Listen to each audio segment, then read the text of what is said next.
इन तीनों पर एफआईआर दर्ज हो गया है। मगर इन तीनों से जुड़ी बात जो मैं आपको बताने वाला हूं वो होश उड़ाने वाली है।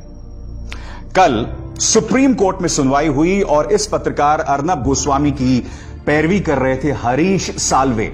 ये शख्स हरीश साल्वे, और क्या जानते हैं कि इस शख्स ने अदालत में क्या कहा कि इस मामले को सीबीआई के सुपुर्द कर दिया जाए। केंद्र सरकार, बीजेपी के सरकार के अंतर्गत आने वाली सीबीआई के सुपुर्द कर दिया जाए। क्या आप भूल गए हैं कि इसी सुप्रीम कोर्ट ने सीबीआई के बारे में आज से 6 साल पहले क्या कहा था? 7 साल पहले 2013 में कहा था कि यह पिंजरे में बंद तोता है। अब स्क्रीन पर देखिए, यही पत्रकार जो आज कह रहा है कि मामले को सीबीआई में शिफ्ट किया जाए, उसने इस मुद्दे पर बहस की थी। ये देखिए, जब ये टाइम्स नाउ में काम करता था तो उस वक्त सीबीआई तुम्हारे लिए तोता था, और आज तुम उसी सीबीआई के शरण में जा रहे हो। वो सीबीआई जो बद से बदतर होती गई है। बांद्रा में यह भीड़ जुटी थी।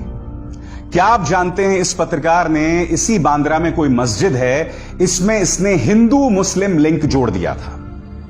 पहला आरोप यह है। दूसरा, आपकी स्क्रीन पर कांग्रेस के अध्यक्ष सोनिया गांधी, इसका यह आरोप था अपने कार्यक्रम में कि सोनिया गांधी ने ही पालघर में वो लिंचिंग्स करवाई और वो बहुत खुश होंगी इस बारे में। इतना बड़ा आरोप, और क्या कोई प्रमाण है?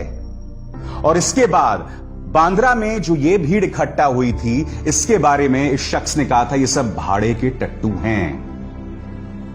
इन गरीब मजदूरों को इस आदमी ने भाड़े के टट्टू और अभिनेता बताया था। क्या आप जानते हैं कि ये आलसी पत्रकारिता की, नकलची पत्रकारिता की मिसाल है? क्योंकि बॉयकॉट हलाल नाम का एक ग्रुप है जो फेसबुक पर चलता है, इन्होंने ये स्क्रीनशॉट चलाया, देखिए आपकी स्क्रीन पर। इस पत्रकार ने उसे हूबहू उठाकर अपने कार्यक्रम में चला दिया। भड़काऊ पत्रकारिता तो चलो मैं बात ही नहीं कर रहा हूं, ये नकलची पत्रकारिता है, आलसी पत्रकारिता है। और मैं गिरिराज सिंह से बोल रहा हूं, जिस पत्रकार को तुम डिफेंड कर रहे हो, क्या आप जानते हो कि यह शख्स तिहाड़ जेल जा चुका है? आरोप था फिरौती वसूली का। नवीन जिंदल ने बाकायदा ये स्टिंग ऑपरेशन करवाया था जिसमें ये तमाम चीजें सामने उभर कर आई थी और जिसके चलते ये जेल गए थे। बात वहां नहीं रुकी। क्या आप जानते हैं कि जब ये शख्स संपादक था एक दूसरे चैनल का, तब इन्होंने एक महिला के चरित्र के बारे में इतना गलत प्रचार प्रसार किया कि एक भीड़ ने उस महिला को लगभग मार डाला था। बाद में पता चला वो खबर झूठी थी। नतीजा ये हुआ कि ये शख्स सुधीर चौधरी, जो कि संपादक था उस चैनल का, उस चैनल को 1 महीने के लिए बंद कर दिया गया था। गिरिराज सिंह आखिर इस शख्स का समर्थन कर रहे हैं। बात यहां नहीं रुकती, मैं वापस आपको लेना चाहूंगा उस शख्स की ओर जिसकी कल पैरवी हरीश साल्वे ने की थी। क्या आप जानते हैं, यह पत्रकार जो खुद को निष्पक्ष कहता है, जब पुलिस ने पूछताछ के लिए बुलाया था तो ये तमाम चेहरे उसके पक्ष में आए थे। सूचना और प्रसारण मंत्री प्रकाश जावड़ेकर, बीजेपी के अध्यक्ष जेपी नड्डा, बीजेपी के प्रवक्ता संबित पात्रा, ये सब ने कहा था कि ये प्रेस की आजादी पर अंकुश है। और मैं आपको बता चुका हूं आरोप क्या गंभीर थे। तब भी जब यह शख्स कह रहा है कि मुद्दे को सीबीआई ट्रांसफर किया जाए, तब भी किसी को कोई हैरत नहीं है कि किस तरह से एक पार्टी के लिए मानो इन लोगों ने प्रचार प्रसार शुरू कर दिया है और उसी के चलते मामला चल रहा है। सबसे पहले राणा युग नाम की ये पत्रकार पूछती हैं कि गृह मंत्री अमित शाह कहां हैं। बहुत ही वाजिब सवाल है, क्योंकि आप जानते हैं दिल्ली के दंगों में भी अमित शाह पूरी तरह से नदारद थे। आप खुद देखिए, law and order is fine in country, Amit Shah has worked silently to make all lockdown successful, you are habitual offender. कभी आपने देखा है कि पत्रकार इस कदर मंत्रियों की, नेताओं की फील्डिंग कर रहा हो, इस कदर पिछलग्गू बना हुआ हो? और फिर आप समझ सकते हैं कि जैसे इनके खिलाफ एफआईआर दर्ज होती है समाज के अंदर विद्वेष फैलाने को लेकर, तो वही भारतीय जनता पार्टी के नेता इनके पक्ष में आते हैं, इनका समर्थन करने। क्योंकि जाहिर सी बात है, जब इस तरह से ये लोग पिछलग्गू बने हुए हैं तो इनके पक्ष में तो आएंगे ही ना।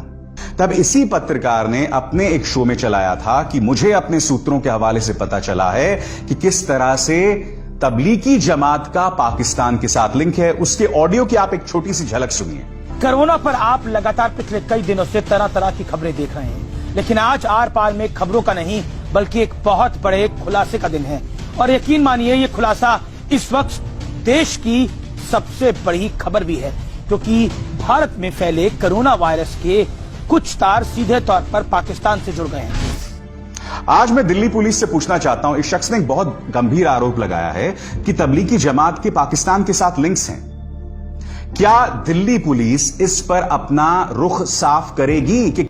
और दूसरी तरफ आपके स्क्रीन पर इंडियन एक्सप्रेस के महेंद्र मनराल एक खबर करते हैं कि मौलाना साद को लेकर जो ऑडियो चल रहा था वो डॉक्टर्ड है, उसमें कई ऑडियोज मिक्स किए गए हैं। बाद में महेंद्र मनराल को पुलिस बुलाती है और 3 घंटे तक पूछताछ करती है। महेंद्र मनराल की यह खबर जो है पूरी तरह से दिल्ली पुलिस के सोर्सेस पर बेस्ड है। आज मैं सवाल पूछना चाहता हूं, तुम 3 घंटे तक क्या पूछताछ कर रहे थे? क्या तुम यह पूछताछ कर रहे थे कि महेंद्र मनराल को यह खबर किसने लीक की दिल्ली पुलिस से? क्या तुम यह जानने की कोशिश कर रहे थे? और अगर महेंद्र मनराल को लेकर तुम इस खबर को लेकर 3 घंटे तक पूछताछ कर रहे हो, तो उस दूसरे वाले पत्रकार को जिसने यह दावा किया था कि पाकिस्तान के लिंक्स हैं तबलीगी जमात के साथ, क्या तुमने अब तक उससे बुलाया है, उससे पूछताछ की है? क्या यह सवाल वाजिब नहीं है? क्या यह मेरी कल्पना का ही एक परिणाम है जो मैं इस तरह से आपसे सवाल पूछ रहा हूं? बताइए दोस्तों। मैं आपको बताना चाहता हूं कि सोच जो है इस वक्त दिल्ली पुलिस की और इस सरकार की किस कदर है। आपके स्क्रीन पर यह है bureau of police research and development. यह क्या करती है मैं आपको बताता हूं कि आप इन वेबसाइट्स पर निगाह डालिए। अगर किसी तरह की कोई अफवाह चल रही है तो आप इन वेबसाइट्स को रेफर कर सकते हैं, एक्सेस कर सकते हैं झूठ का पर्दाफाश करने के लिए। और उनमें से एक ऑल्ट न्यूज भी था, प्रतीक सिन्हा का ऑल्ट न्यूज। अगले ही दिन क्या होता है, Bharatiya Janata party IT cell के जो ट्रोल्स हैं, 2-2 रुपए प्रति ट्वीट पर बिकने वाले ट्रोल्स, ये लोग बवाल कर देते हैं। तो बीजेपी आईटी सेल बवाल करती है। नतीजा क्या होता है, बीपीएनआरडी अपना वो प्रेस रिलीज जिसमें उन्होंने ऑल्ट न्यूज का जिक्र किया होता है उसे ही हटा देती है। और ऐसा नहीं है कि ऑल्ट न्यूज सिर्फ बीजेपी आईटी सेल का पर्दाफाश कर रही थी। ऑल्ट न्यूज ने हमेशा जो भी झूठी खबरें रही हों उसका पर्दाफाश किया है। यानी कि कांग्रेस की आईटी सेल भी अगर कोई झूठी खबर चला रही है तो उसका पर्दाफाश किया है। आम आदमी पार्टी का आईटी सेल या उससे जुड़े समर्थक जो हैं वो कोई झूठी खबर चला रहे हैं उसका पर्दाफाश किया है। मुस्लिम ग्रुप्स भी अगर कोई झूठी खबर चला रहे हैं तो उसका पर्दाफाश भी ऑल्ट न्यूज ने किया है।